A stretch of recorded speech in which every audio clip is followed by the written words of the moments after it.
Hello, I am Vivek Bajpayee. Now I am going to start UP Board Class 9th lesson का नाम है संख्या पद्धति। और इसका पहला क्वेश्चन है 20 से 40 के बीच की धन संख्याएं 20, 22, 24, 26, 28, 30, 32, 34, 36, 38 ये इनकी बीच की। 1 से 10 तक अभाज्य धन पूर्णांक कौन है? 2, 3, 5, 7। 2a+1 का क्रमान्वय मतलब उसके आगे का नंबर 2a+2। 2/3 का योगात्मक प्रतिलोम। प्रतिलोम का मतलब होता है उल्टा, योगात्मक का मतलब जोड़ने पर। तो जैसे कोई नंबर 2/3 लिखा है तो इसमें क्या जोड़ दें कि ये नंबर 0 हो जाए, तो -2/3। अगर हम -2/3 2/3 में ऐड करेंगे तो ये 0 हो जाएगा। -5 का गुणात्मक प्रतिलोम। गुणात्मक प्रतिलोम का मतलब होता है जिस संख्या से गुणा करने पर 1 आ जाए, ये गुणात्मक प्रतिलोम है। और इसकी जो रिक्वायरमेंट है वो ये है -1/5, क्योंकि -5 से -1/5 मल्टीप्लाई करने पर 1 आ जाएगा। P+Q और P-Q के योगात्मक प्रतिलोम होंगे। P+Q ये नंबर है और इसमें माइनस लगा दिया जाए, और माइनस इसमें भी लगा दिया जाए P-Q में। x के किस मान के लिए 5 × 3 × 2 रखा जाए? अब अगर गौर से देखिए 5 इस तरफ है, 5 इस तरफ है, 3 इस तरफ है, 3 इस तरफ है, 2 इस तरफ है, x, तो x = 2 हो जाएगा। और पूर्णांकों में ऐसी कौन सी संख्या है जो किसी भी स्वयं की मतलब अगर 0 में 0 जोड़ दो तो क्या आंसर आएगा? 0 ही आएगा, वही संख्या आ जाएगी। इसके बाद यदि एक सम धन पूर्णांक है तो बताइए कि संख्या a-1 और a+1 कितना होगा? सम है या विषम है? a की जगह पर अगर हम 2 ले लें और 2 में से 1 माइनस कर दें और 2 में 1 जोड़ दें तो ये हो जाएगा 1 और ये हो जाएगा 3। ये 3 क्या हुआ? विषम संख्या।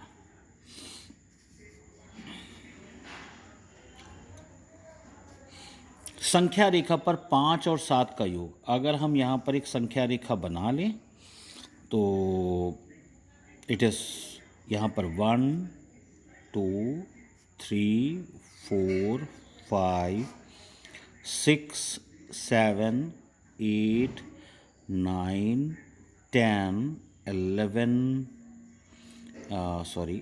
11, 12। अब 1 से लेकर के 5 ऐसे बना, और फिर इसमें 7 जोड़ना, 7, तो 5 + 7 ये हुआ 12।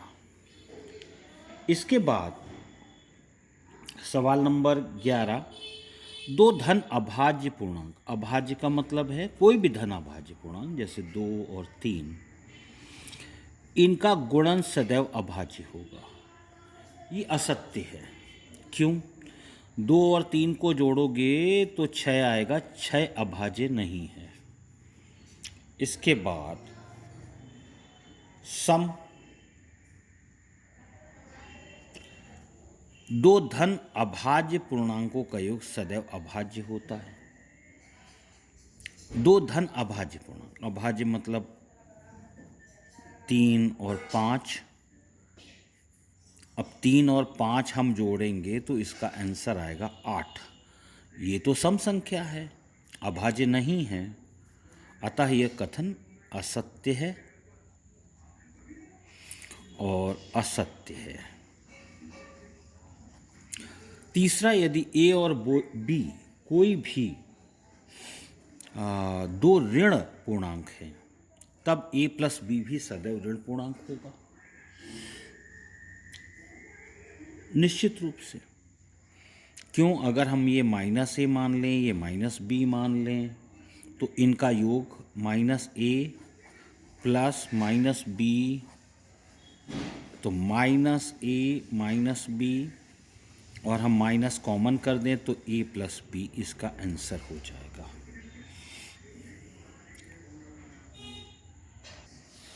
यदि a एक धन पूर्णांक है तो संख्या रेखा पर a plus 1, a plus 2, a plus 3 24 से विभाजित होगी। माना a 1 है तो a प्लस 1, 1 प्लस 1 ये 2 हो गई, a प्लस 2, 1 प्लस 2 ये 3 हो गया, a प्लस 3, 1 प्लस 3 ये 4 हो गया। अब इनका मल्टीप्लाई 1 इंटू 2 इंटू 3 इंटू 4 ये 24 हो गया। इस तरीके से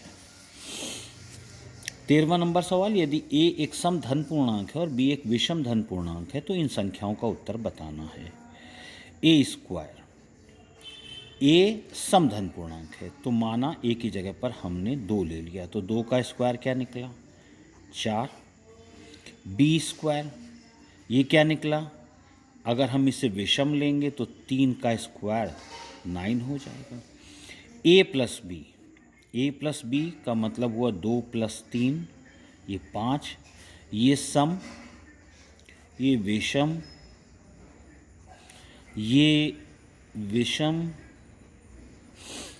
और a into B 2 into 3 equal to 6, ये सम हो गया। a प्लस 1, a की जगह पर 2 और 2 प्लस 1, 2 इंटू 3 6, b की जगह पर 3 और 3 प्लस 1, 3 इंटू 4 12। इस तरीके से इसके उत्तर हो गए।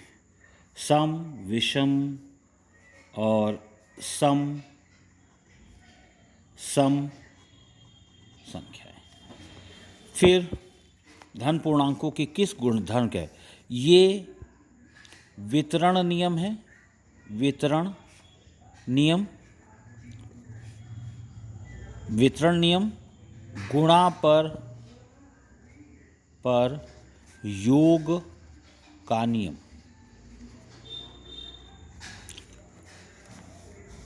इस नियम को हम देखें तो ये लिखा हुआ है a plus b plus c, a plus b plus c, ये सहचर्य का नियम है। ये क्रम विनिमय में का गुणा पर नियम है। a गुणे b बराबर b गुणे a।